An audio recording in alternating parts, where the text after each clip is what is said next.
throw. Brett Favre.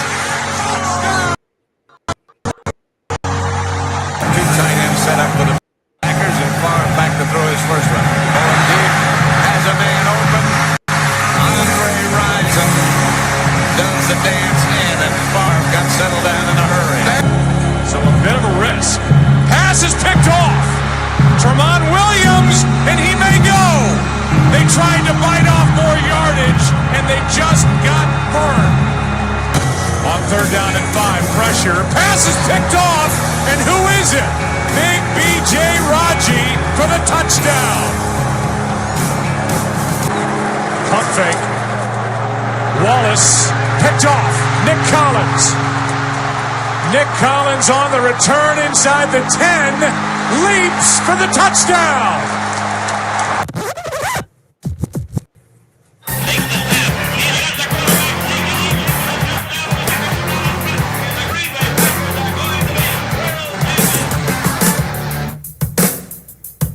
What's up, guys? Welcome into Packers Total Access post-game show. My name is Clayton. You can check us out on packernet.com. You can find me on Twitter at Packers_access. If you'd like to email the show, you can send a message to PackersTotalAccess@gmail.com. And this was a tough one. This was a tough one to stomach.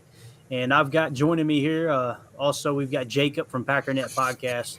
And tough loss up in Minnesota. I'd be lying if I said I was surprised. You know, this is one of the games that I initially picked as a loss. The closer we got to week one, Jacob, I was thinking, I don't know, man, I feel a lot better about this game.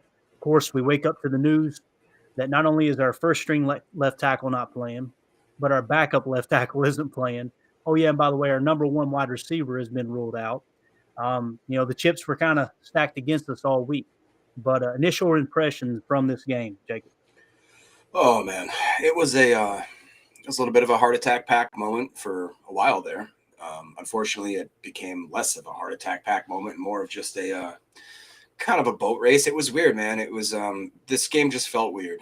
Everything from the packages and the personnel they were using, the way that they rotated players in and out, just the overall feel of it. Like you said, I also chalked this up as a loss when I did my initial kind of mock of what the season would look like.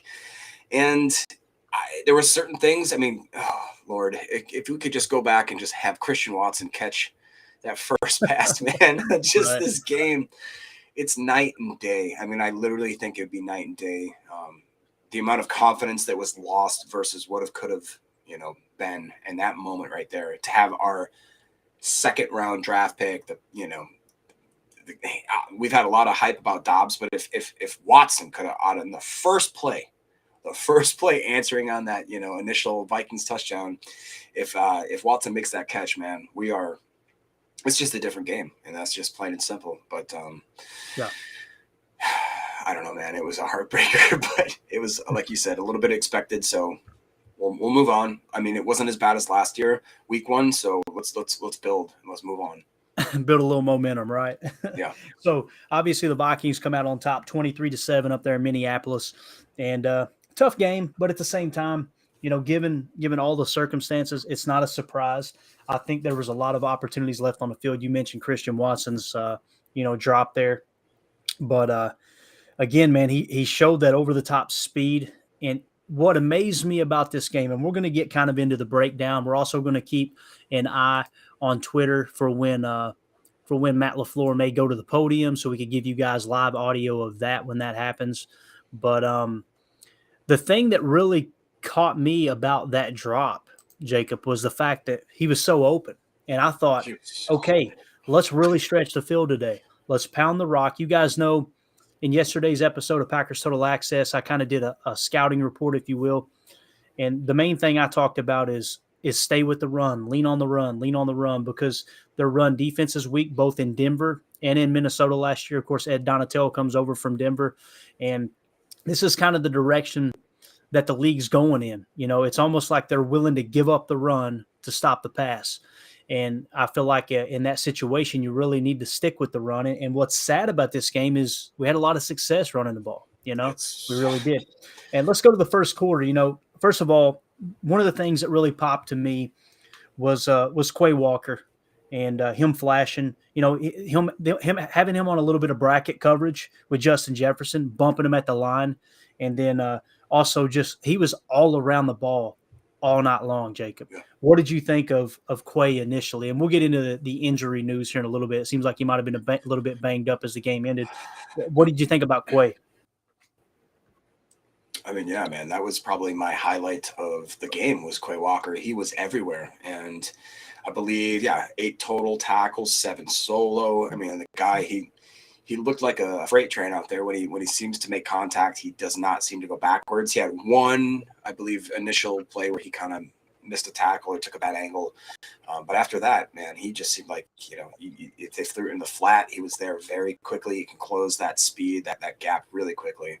And again, if he is hurt, that is just what a kick to the gonads. And Barnes, obviously, you guys saw. I couldn't quite see. I don't think they did the replay, so that usually lets you know that it was possibly a pretty serious injury there. He got carted off, had the air cast on, and all that. So we definitely lost a little bit of depth if that is an issue going forward. That's something that, gosh, are we calling Ty Summers all of a sudden? I'll tell you, man, he's on the streets, right? He's available. He got cut by Jacksonville already, so. Isn't it amazing how you go from, okay, the roster set, one game in, you really see just how fragile things can be, man. I mean, it's pretty wild. Another thing that stood out to me in the first quarter, I'm just going to say it, and I don't want to be overly negative. It's one game, guys. I'm not saying that this guy's a bust. We said we weren't going to go negative. Yeah, but we've got to talk about the facts. And Stokes did not have a good game. Stokes looked lost at times. It looked like the pre-snap motion really, really set him off. There in the first quarter, he had a misread on the pre-snap motion, took the wrong guy, and left the receiver uncovered. All night long, I just kind of felt like Stokes just didn't look comfortable in this defense. And obviously, to me, I have to look at the tape, but it looks like Rasul did play in the slot the majority of the night. It seemed like he was constantly in and around the box. But Stokes didn't look good, man. And let's hope he rebounds next week, but it is what it is. The other thing, Hansen just got absolutely bull rushed on a couple of occasions. Did not look great at the right guard position, which Hansen is Hansen, But I think you got to kind of, the caveat with that, the give and take is when Zach Tom did come in later in the game, Zach Tom looked pretty solid. What else kind of stood out to you early in the game, though, with maybe Hansen or even Stokes? Did you see Stokes the same way, or am I just being overly negative? Yeah, man, I was going to say I did. And I saw Stokes a lot of the time. Like last year, what was intriguing to me was that he was decent and showed promise in the coverage aspect, but he was willing to throw his shoulder down and he was willing to come up and make some plays where he seemed like he took some really bad angles. A couple of them when Jefferson was crossing across the field there. And then as well as, he just, like you said, he didn't look like he was grasping things as they were happening. That, like you said, the pre-snap motion seemed to really confuse the guy. He was reacting, not, being proactive with things. And that's definitely not something I wanted to see. And as far as who was the other guy you were just talking about? Sorry. We were talking about Stokes, and I also mentioned Hansen. Hansen looked like Hansen got absolutely boat rushed by Za'Darius, I believe, a couple different times. And to me, it's interesting that they would be. Tom looked so good at left guard when he took over for Runyon, I believe. It's shocking to me that they didn't throw him at that right guard position instead of Hansen once they kicked Newman out. And honestly, Newman at the right tackle position, I didn't watch him a lot. I didn't key on him, but I don't know exactly where a lot of those pressures came from, but it seemed like it was more of the interior of the line, if I'm not crazy, unless you saw something different. No, that's pretty much how I seen it as well. Another thing that stood out to me in the first quarter, Dobbs ran the wrong option route on one play, and he and Aaron weren't on the same page. Guys, there was times that Aaron and Devontae early in the season, and more specifically in that Saints game last year in week 1, weren't on the same page. So these are things that are going to have to get worked out immediately. The crowd from they should have played in the preseason come out, right? Yeah. And they're going to come to the forefront and say, that's why you play in the preseason, guys. Well, it's a totally different ball game in the preseason, and we can't kid ourselves into thinking that they're getting the same looks and the same level of competition. would it hurt? No, it wouldn't hurt. But I guarantee you the same people who are screaming, play these guys in the preseason will be the same people that go completely hush when Aaron Rodgers goes down with an injury, right? Yep. Or whatever. So, but as far as Dobbs, that wrong option route, other than that, I think he had a pretty decent game. I mean, he had 4 catches for 37 yards. His long was 23 yards, and he was only targeted 5 times. And, what was the big talk about Dobbs coming in the season, Jacob, that we were worried about his hands, right, and the drops? Yeah. The guy looked like he had pretty sure hands tonight. But what did you think of Dobbs this evening? I liked what I saw of Dobbs. Honestly, I wish I would have saw a little bit more. When I was initially watching the game, I thought we were going to see a lot of Sammy Watkins, and we did in certain aspects, but they really didn't seem to key on him much. They didn't. It just Rodgers frustrated me watching this game because he did not seem like that after that initial incompletion to Christian Watson. It seemed like that he put him in his what house. That he said, I'm not going to even look at you as a read anymore. And I really hope that wasn't the thing. But Rodgers has that. You can't argue that he's done that in the past, where if you're on his what list, he doesn't look back to you until you prove that you're back in his good graces. Well, you can't do that unless you give him opportunities. So in my opinion, there was a couple plays specifically where I saw him look at Watson, and it wasn't enough to even take a read. Like, he just basically brushed past him and went to see. Yeah, and then he looked and he goes, well, I see Cobb. I trust him. Boom, throw it up there, 50-50 ball. It's intercepted because it's Cobb, And to me, he just needs to be a little more trusting. I mean, this is Mr. Aaron Rodgers ayahuasca. I love trip everyone. out and love everybody. So why is he now all of a sudden right away? If you're on my, you drop a pass, I look at you with that death stare. I look at the sideline with puppy eyes, and we talked about it, man. After he dropped it, he looked at the sidelines and he did this sort of motion as if I told you, right? Right. And what the heck is that? Who gets motivated from that? Which one of your teammates saw that and said, "Oh, you know what? I'm excited to go out for the next series." Yeah. Be a leader. And I didn't read his lips say, "I told you," but he looked. But that's what his face said. Yeah. That's what his eyes said. He looked at LaFleur and went like, there it is. Yeah. That's what I was worried about, that type of thing. But that's football, man. You can't expect guys to make every single play. God knows Aaron Rodgers didn't make every single play tonight. In my opinion, he held on to the ball too long. He really did. And there were times that he should have thrown the ball away. And for whatever reason, he decided to take a sack rather than throw the ball away. 2 yards away from the sideline, and the guy takes a sack. He's outside the tackle box. Like, I don't understand. And that, to me, when people start talking about that, maybe that preseason stuff, like you said, maybe it's not like the same competition, but it is gameplay, and it's somebody that's chasing after you that wants to knock you, out. And you have to have that mental, processes where you're like, should I throw this away? Should I slide? Should I, you know what I mean? And I feel like he hasn't maybe got quite up to speed fast enough with that. And we'll see. We look at what happened last year, week 1, and this was nowhere near that bad. Absolutely. Howie Long at the halftime show on Fox was like, this is worse than last year at the Saints. No, it's not, Howie.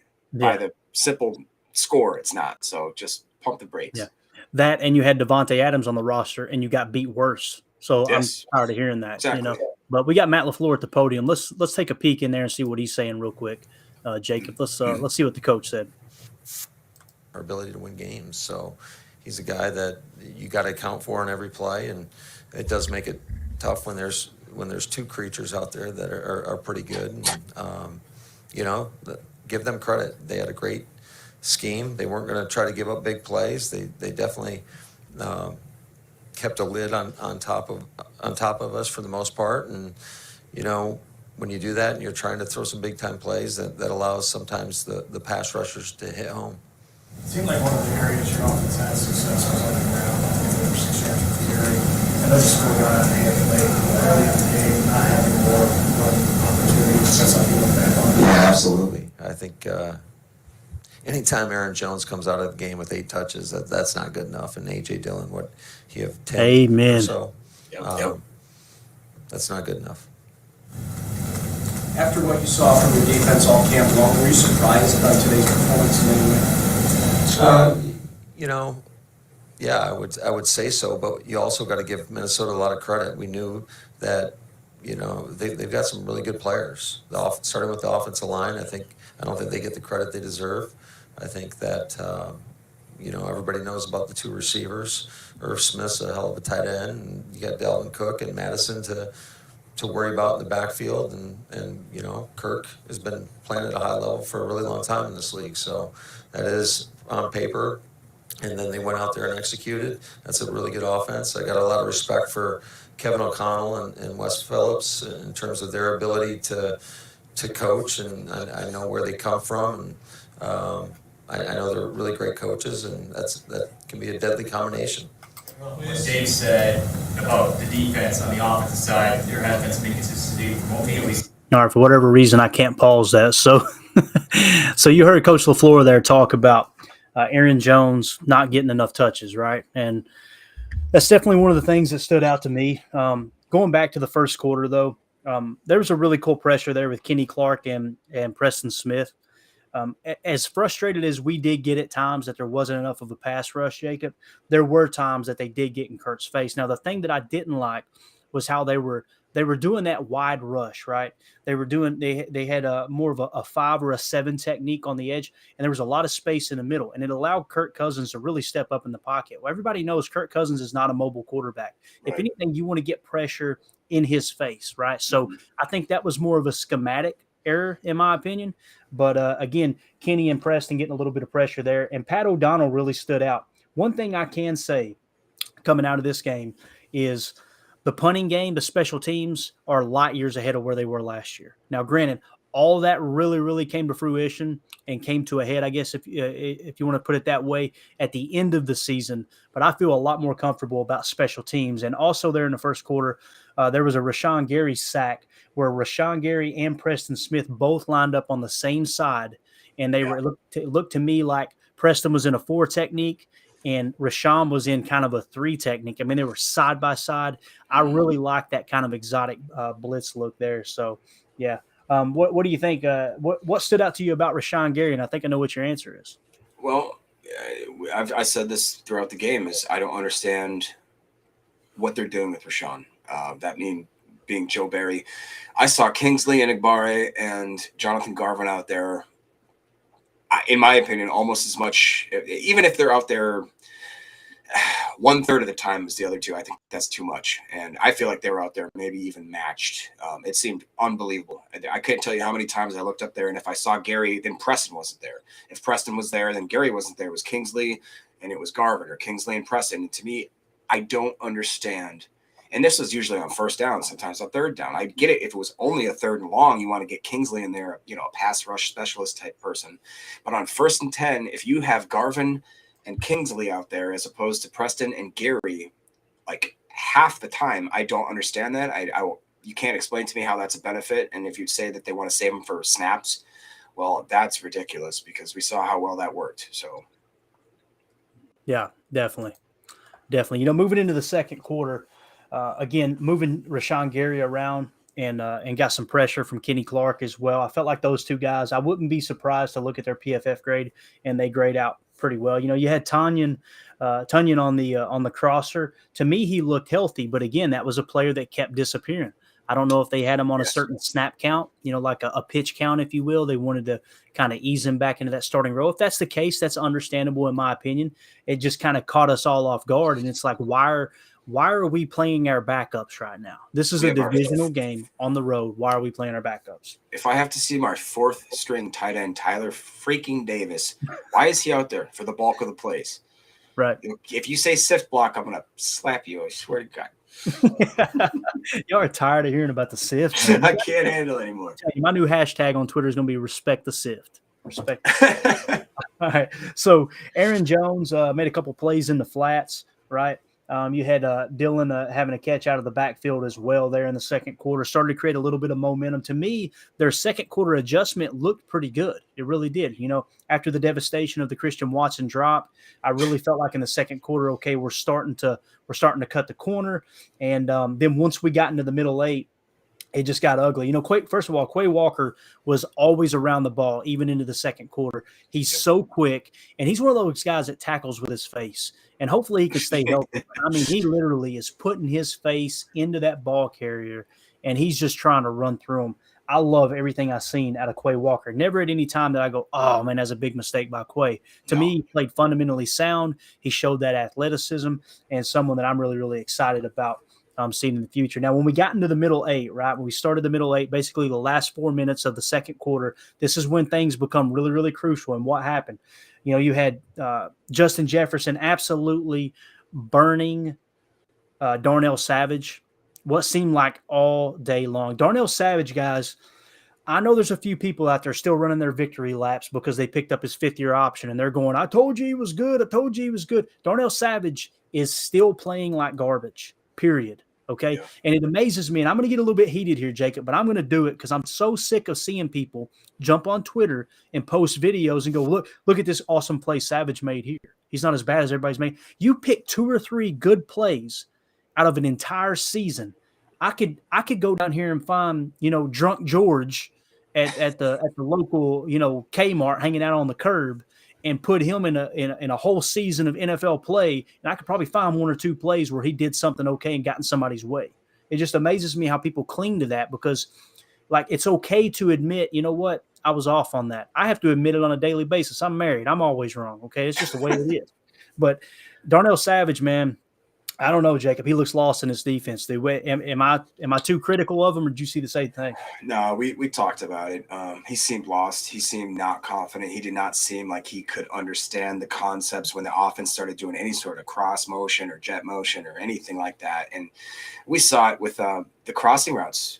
We didn't run crossing routes for whatever reason. They were running them all day. I mean, I should say for whatever reason, obvious reason, they were killing us with it. And yeah, man, I mean, Savage, that was rough. And it wasn't just the fact that he was tentative, it was that he'd be tentative in certain plays. Then in other plays, he'd cut the route way too early, like the one with Jefferson, where he just took a horrible angle. I mean, just an unbelievably bad angle. And I don't know exactly what to think of him going forward. To me, it's like you said, that fifth option, a lot of guys are pumping their fists, but I don't see that as a win. I think that was more of a look at who we have at safety. I think that was more of we don't have much to back him up, so we're just crossing our fingers and thinking, please, Savage, come back.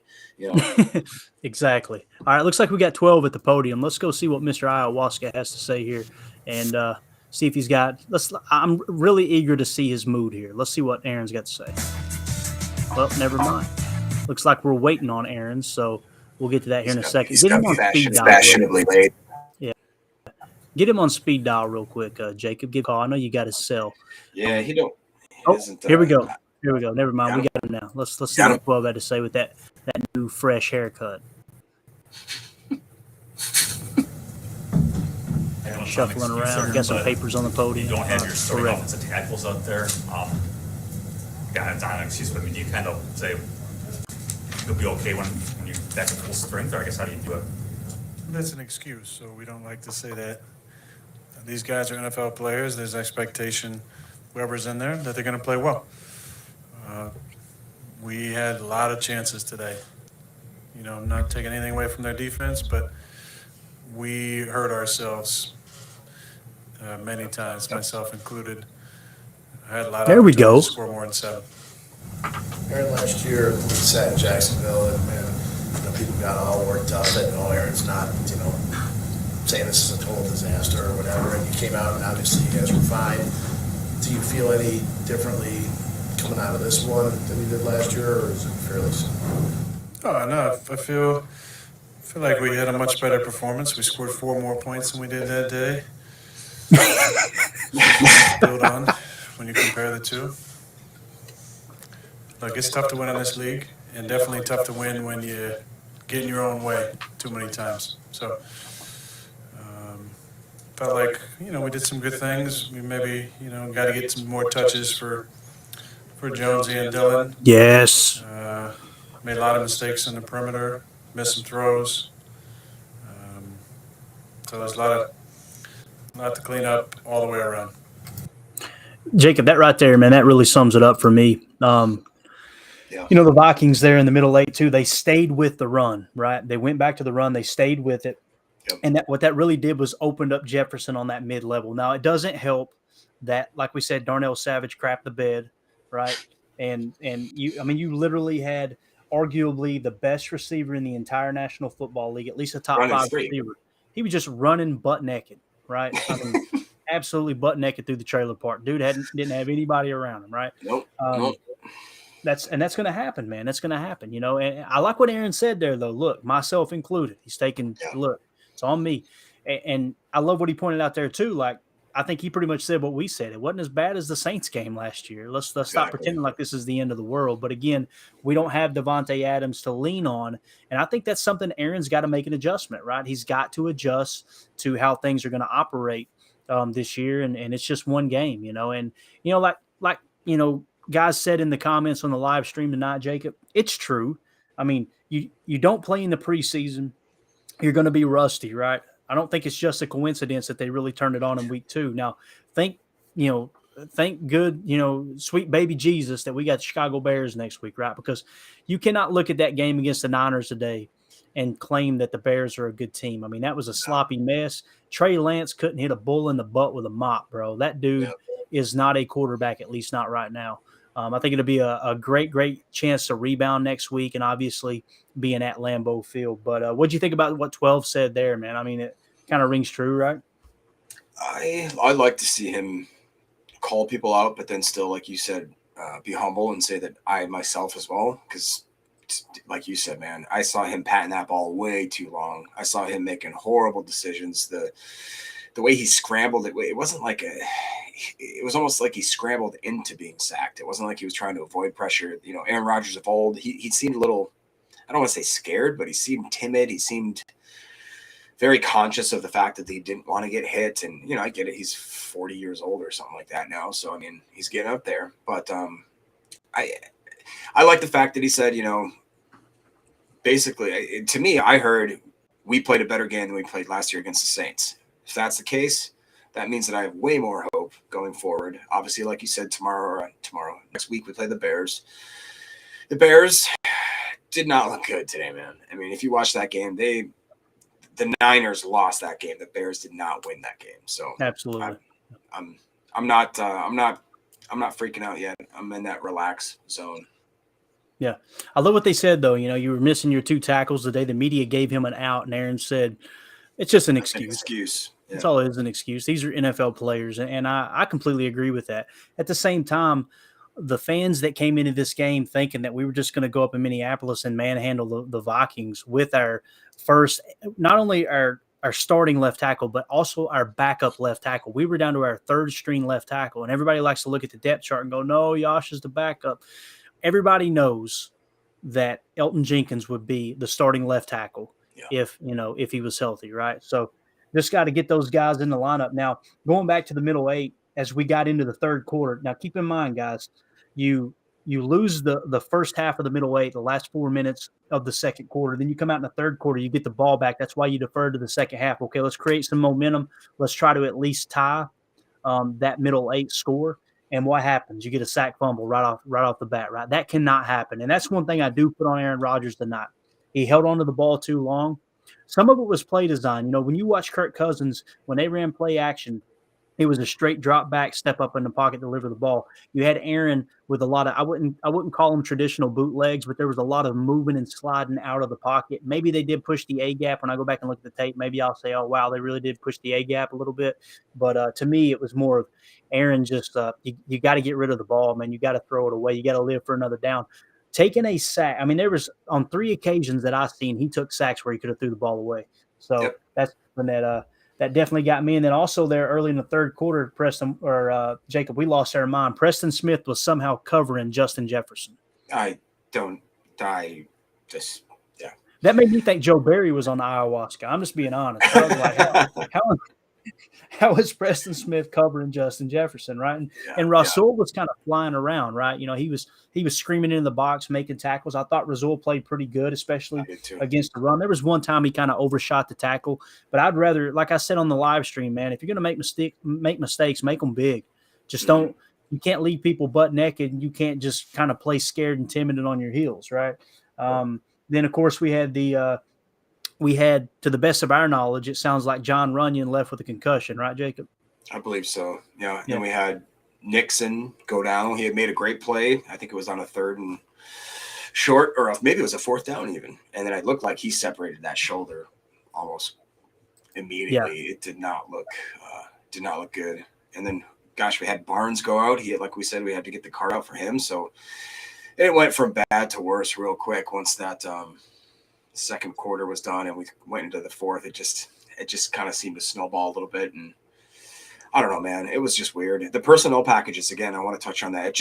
Even Ryan, I know, commented everything from the offensive weird packages. It seemed like we were, and the defense, the way that we were rotating guys, it seemed like we were, I don't know, man. I don't know what to think. I'd love to hear Barry at the podium and see if he has any questions about that. And like you said, it's weird that the Packers media, they're all sitting here talking about, how many yards that Jefferson has and how this streak of Rodgers has been broken. Why are you asking questions that actually will help us better ourselves as an organization? Like, I don't know, like I said, why isn't Tanya in? Why isn't Gary in? Is this a conditioning issue? Is this a health issue? What is this? And Right. That's the frustrating part. When you're watching the game live, you don't actually know what's going on. That can really, really be frustrating for me. But yeah, I completely understand that for sure. Also, let's go to there in the third quarter. Aaron Jones, as soon as John Runyon left the game, Zach Tom came in to play left guard, and then you had Aaron Jones with a huge run that was sprung by Zach Tom. We all noticed it right off the bat. Ryan did an excellent job on the live stream, kind of highlighting that and how Zach Tom stepped up right there. So Aaron Jones had a heck of a game, man. I'm just going to look at the stat line real quick. Probably I want to save it for the end, but guys, he only had 5 carries and he averaged 9.8 yards a carry. You cannot go away from him. And I was screaming it on the live stream. I was going, run the freaking ball. You're not out of the game yet. And like Ryan said, and I think you highlighted as well, Jacob, so many times we've seen them do that. It's like one little thing doesn't go right, and it's okay. Let's just start throwing the ball around the field constantly, right? So, yeah, that's one thing that really, really stood out to me, especially there in the third quarter. We started getting a little bit of momentum. You had Dobbs on the end around. Aaron Rodgers threw that little chip block on Z and got up in Zadarius's face. And like you said, it kind of lit a fire. And it was like, okay, now we've got something. Let's go. He's awake now, right? Mm-hmm. Keyshawn Nixon, a huge third down tackle. We were going, who is that? No quicker than we said, who is that? He left with a shoulder injury, right? So, but still a big play there. And then instead of throwing the ball away, that's where you got Aaron Rodgers taking a sack. And that really started to hinder everything there in the third quarter. It's just like every time you got a glimpse of hope, everything just kind of fell apart, right? Yep. All right, well, let's do this. Let's take a second. We're going to take a quick commercial break. And when we get back, we'll wrap up with the fourth quarter. And then we're going to go through dive into some tweets real quick, see if we can get some injury updates. Jacob, if you have any information, you can just chime in, let me know. I'm going to kind of comb through Rob Domofsky's Twitter and see if we can find some stuff. But like I said, let's take us a quick commercial break. Okay, we're back, and I just want to say that the Packers Total Access post-game show is brought to you by PristineAuction.com. Pristine's the most trusted sports memorabilia auction site with an A+ Better Business Bureau rating. Like I said before, this isn't Uncle Bill selling fake jerseys under the overpass. All right, this is real stuff. All of our listeners actually have a chance to win a Jordy Nelson signed football championship trophy. You can check that out on our Twitter page. See a picture of it. It's really cool. A little mini Lombardi award, and actually has Jordy Nelson's autograph on it. Really, really, really cool.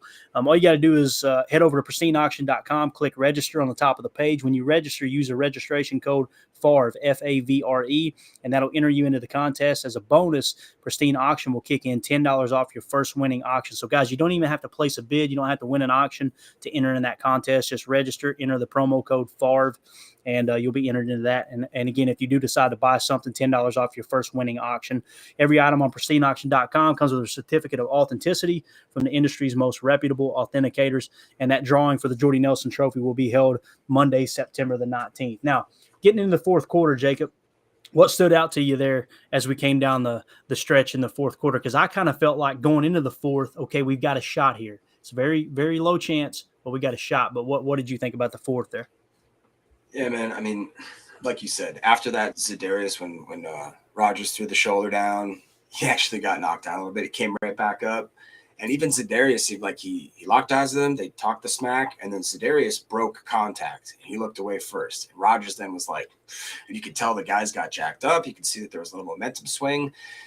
And then it just sort of fizzled out. And it fizzled out because of the same stuff as to why the beginning of the game fizzled out. It's just, lack of execution. It seemed like they weren't on the same page. And then Rodgers starts again with the lack of – I need Rodgers to take more of a leader role. And his mannerisms and the way that he, the eye rolls and the stuff, that he shows, the physical traits. You can't tell me that if I can feel that and if you can feel that through the TV, that the guys that are playing there next to him, they don't feel that. You know what I'm saying? So if he just gets a little more positive, a little more rah-rah, I just feel like this would be night and day. And I want to see that from him. I don't get why during those multiple tripping out sessions that he doesn't be like, maybe if I'm happy, they'll be happy. Maybe if I stop staring at them like I'm shooting daggers through their stomach, maybe they'll be a little more confident, loosen up a little bit. So I don't know, man. It's just, I love the guy. I like the new Rodgers. I like this new vibe I'm getting from him, but there's still certain things where it's like, for how smart you think you are, you seem to be doing some dumb stuff every now and then. So, yeah, I completely agree, man. I do. In the fourth quarter, once again, special teams punt game was great. There were several times that we flipped the field with Pat O'Donnell. I feel really O'Donnell did comfortable. well. Yeah, looking great. So I feel like we've got that aspect buttoned up. Stokes, again, fourth quarter reemerged, just getting burned all night long. Savage, I've got a note here, wrote. All it says is Savage, and in all caps, horrible. Absolutely horrible. I'm eager to see the PFF grade, Jacob, because it's one of those things. I'm not going to be surprised if he has a decent PFF grade because that's happened in the past. But also, I'm not going to be surprised if he comes out with a 38, And then, Rashawn Gary just not being on the field there when it mattered the most early in the fourth and even into the late fourth. It's just like it's like he reemerged there on the second half of the fourth quarter. It's like, okay, where has he been? And I'm combing through tweets right now trying to figure out, okay, what happened? I haven't heard anything yet. But how did the fourth shake out for you, man? I know there early in the fourth we were kind of in it. What do you think, in the fourth quarter kind of was like, okay, this thing's over now? I mean, I guess when I first realized it was over, I mean, honestly, I'm one of those suckers that I'm still, when Jordan Love was in there, I was still like, if he gets a Hail Mary and then we get a 2-point conversion, and then if we get I'm still hanging in there. But it was probably about when it was, I don't know, 7 minutes left, the turnover on downs, I guess, or whatever it was. I guess once it seemed like, again, that Rodgers' body, his mannerisms just kind of said, I'm done. And it was that, to me, that was when it was over. And it is funny. You watch that last drive against when Love was in there, he went, I think, like 4 for 4 or 5 for 5 for like 60 yards. Watson got a good catch. Tunyon got a good catch. And obviously that's garbage time. So it doesn't really matter. Right.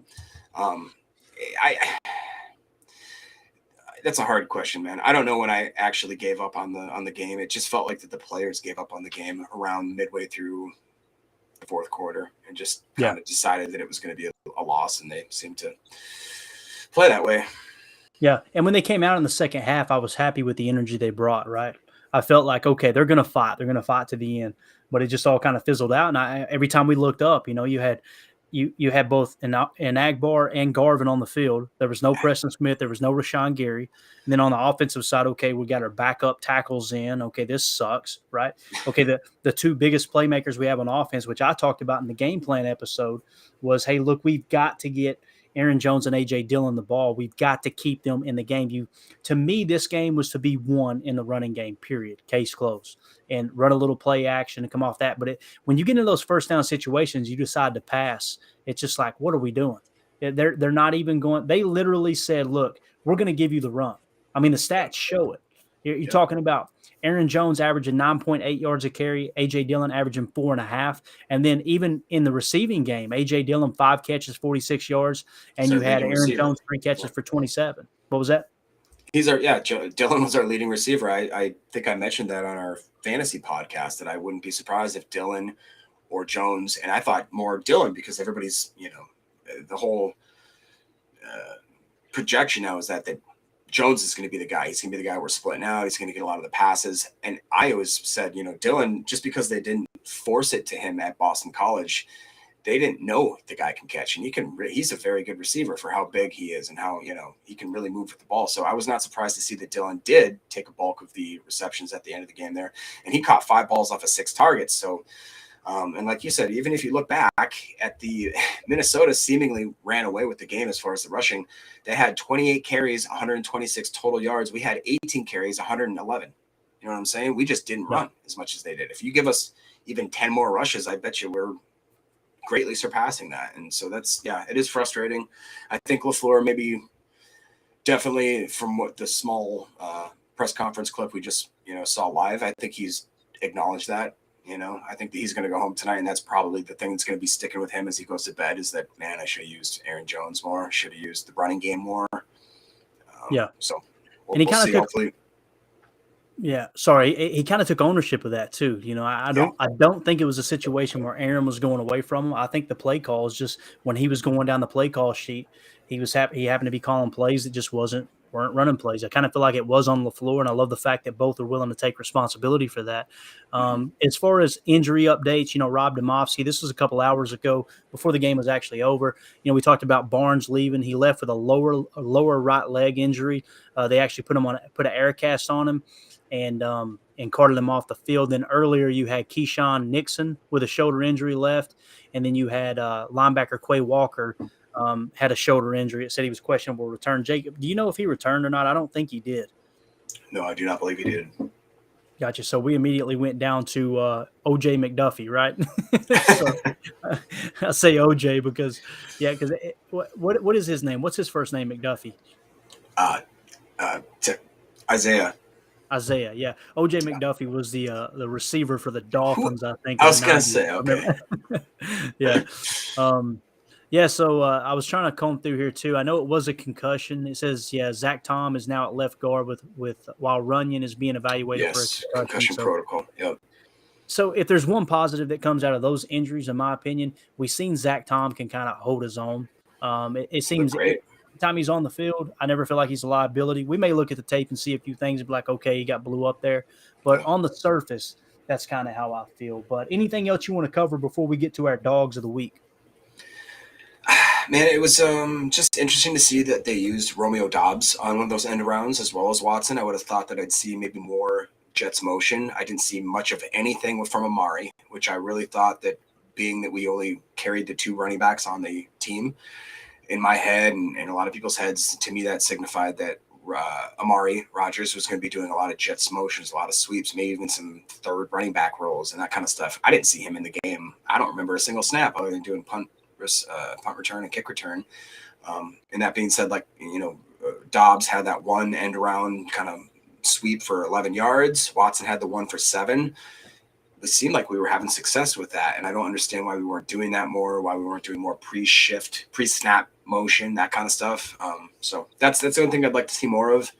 And I shouldn't say the only thing, but that's one of the things I'd like to see more of. And I was just overall, I was expecting this defense to come out and wow us. This is supposed to be a top 5 defense.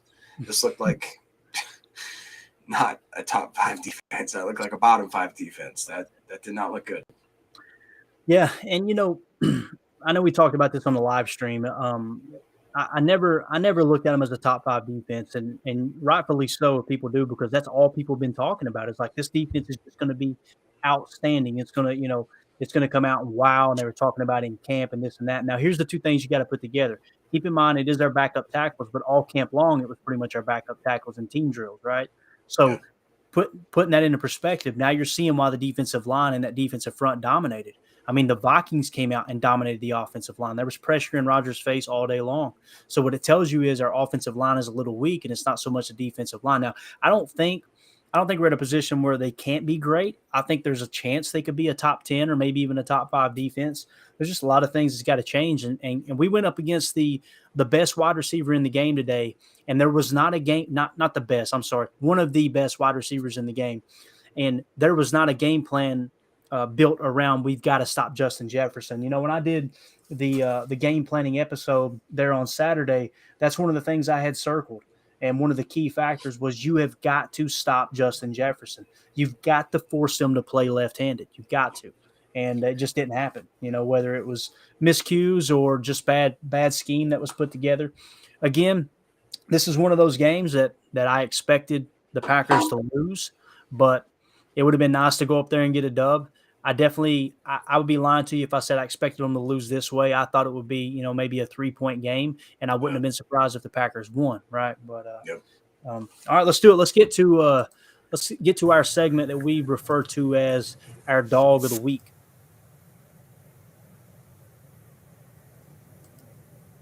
And of course, we get an ad, right? Right on cue.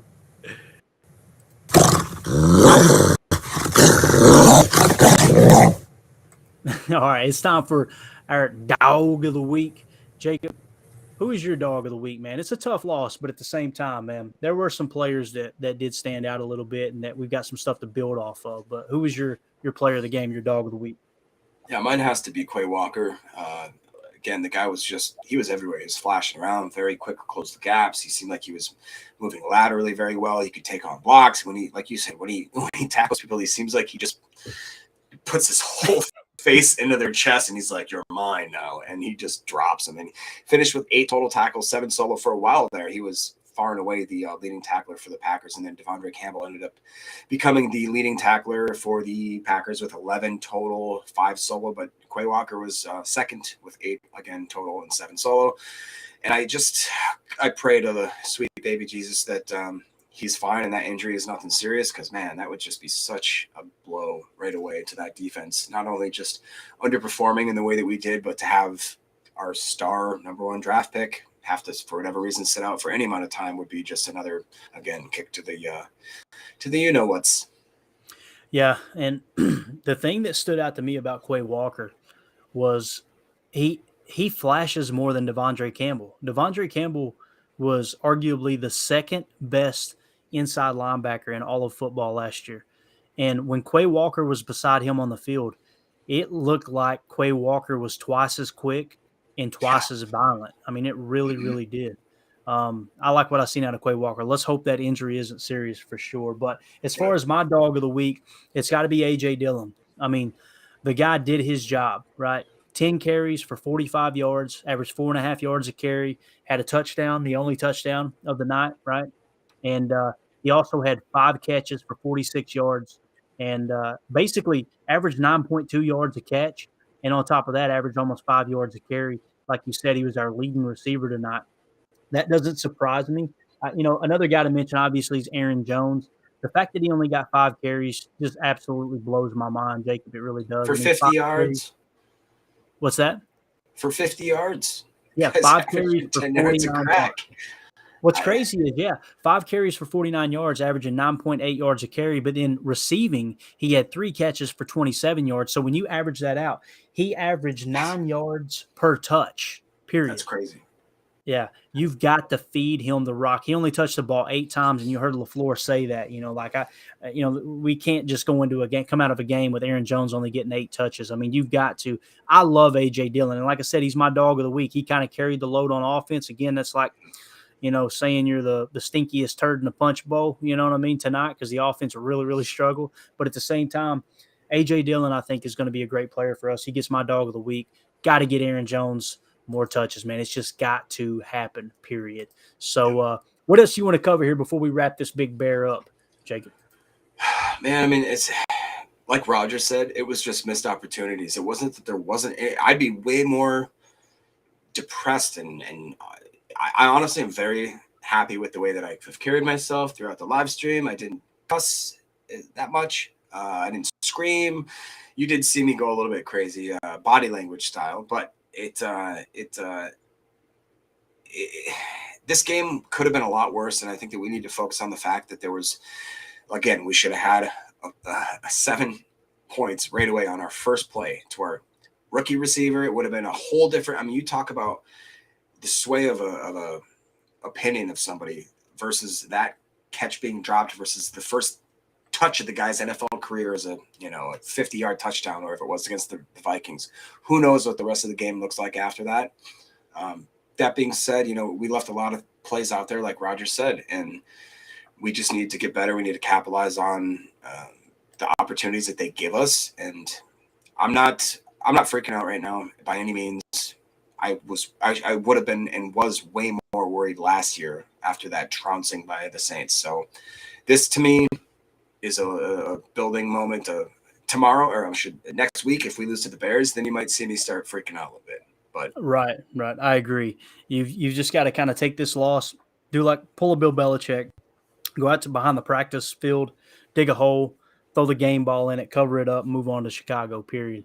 Matt Schneidman tweeted out a few minutes ago. He said, Jair Alexander said to me and Rob Domofsky post-game on coaches not having him shadow Justin Jefferson, quote, all week I was asking for that matchup, but it ain't about me. It's about the team. It ain't about me. If it was my way, you know what I would be doing. So I like the fact that he said it's not about me, it's about the team. I don't like that he just comes out and says, I was asking for that, man. It's kind of like a, I told you so type thing. But, I'm hey, a little worried about what's going on with Jair. From everything from the admission that he's disgruntled not being a captain, to me that looks like Za'Darius 2.0, and I don't want that. And the fact that, again, he just now was willing to say, and to me, we saw in the chat, people were like, Jair is shadowing Jefferson. I was like, no, he's not. He's really not. He was not shadowing him. I'd be surprised if he was on him more than 50% of the snaps. He was not. Yeah. So, the Packers don't play a lot of man coverage, right?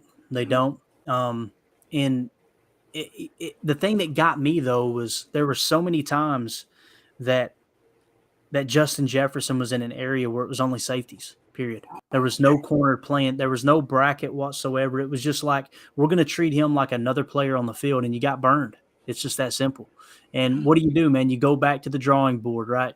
You go back to the drawing board and you go, okay, look, what did we do good last year? You're gonna self-scout.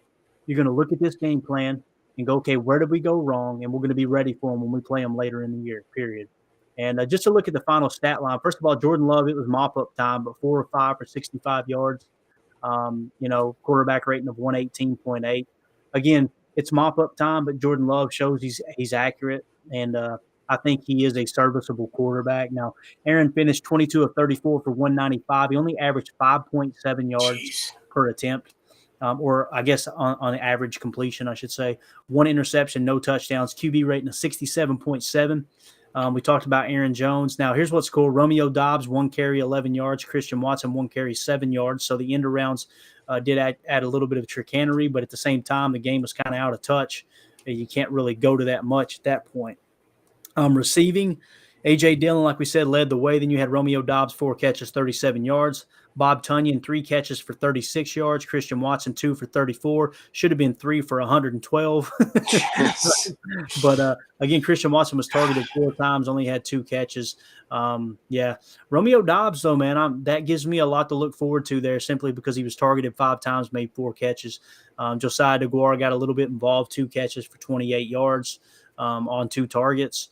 But, Randall Cobb, man, I thought Randall would play a bigger role in this game. 2 catches for 14 yards, man. That's just not going to get it done, my man. So that being said, you got anything else you want to add, brother? No, let's just we told each other we're going to try and stay positive, and honestly, there's no reason to be negative right now. It's just it's right. Game week 1. It was a tough game. We all, like we said, I projected a loss. Clayton projected a loss, and then now we're sitting here. We can't be mad that's a loss. Surprised that we lost, right? Yeah, it's funny how that works. Go ahead. Now, that being said, I just I'm ready. I want to see how we react because, like you said, it's adversity. How we react to that. If we next week, I haven't even looked. Are we at Chicago or at home? We are actually at home. It's going to be Sunday Night Football, so it'll be a 7:20 Central, 8:20 Eastern kickoff. We'll be fine if we can go back home, beat the Bears, get Rodgers to settle in, get maybe Watson his first touchdown, get Dobbs his first touchdown, get these guys shake the bugs off, let them see what it's like to actually play at Lambeau versus going into the Devil's Stadium there, and we'll see how that works. Exactly, I completely agree, man. Everything's going to be fine, guys. Listen, hopefully we wasn't too down. Again, kind of projected a loss, especially with all the missing pieces. We're going to be fine. We're going to be just fine. We'll be back on Tuesday. We may have a Chalk Talk episode for you on Tuesday. If not, we'll do that on Thursday. But regardless, we will be back with Packers Total Access on Tuesday. Jacob, when is your next fantasy podcast going to drop? You'd have to ask Brian for sure. We're going to record tomorrow, give a recap of the Sunday games, a little preview of the Monday game. It probably would release either Tuesday or Wednesday. We're shooting for, at the very least, one a week, obviously, but we're trying to hopefully do two, maybe have something released on a Tuesday, Wednesday, and maybe like a Friday, Saturday, just to get ready to recap the week prior and then to get ready for the upcoming week kind of thing. So, Gotcha, brother. Well, listen, guys. Again, if you're listening to this on podcast form, first of all, if you tuned in with us live, we really appreciate your time. Thank you for hanging out on the live stream tonight as well. Some of y'all have been with us longer than you've seen us more than you've seen your family today, and we appreciate you. But if you're listening to this podcast on Monday morning, have a great day. It's not the end of the world. We're going to rebound. We're going to go back and study the film. We're going to get better, right? And going to get a little bit healthier next week too. Who knows? Maybe we got our tackles back next week. And the goal is to absolutely boat race the Bears. All this frustration, let's take it out on them. And on top of that, you're probably going to get the best Aaron Rodgers you've seen in a while because he's going to be a little bit hungry. I guarantee you that. But with that being said, as always, let's go out and be the change we want to see in the world. Go Pack, go.